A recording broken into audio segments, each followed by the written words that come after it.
అంతర్జాతీయ మహిళా దినోత్సవ నిర్వహణపై మంత్రి సీతక్క సమీక్ష సమావేశం నిర్వహించారు.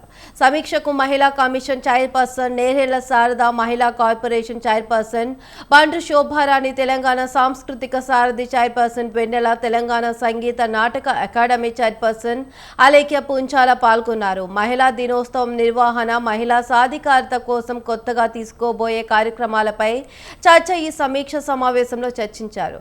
పలు రాష్ట్రాల్లో మహిళా సంక్షేమ కోసం చేపట్టిన చర్యలను అధ్యయనం చేసేందుకు ఉన్నత స్థాయి కమిటీ ఏర్పాటు చేయాలని నిర్ణయించారు. దేశంలోనే అత్యుత్తమ మహిళా సాధికారత విధానాన్ని రూపొందించాలని నిర్ణయం తీసుకున్నారు.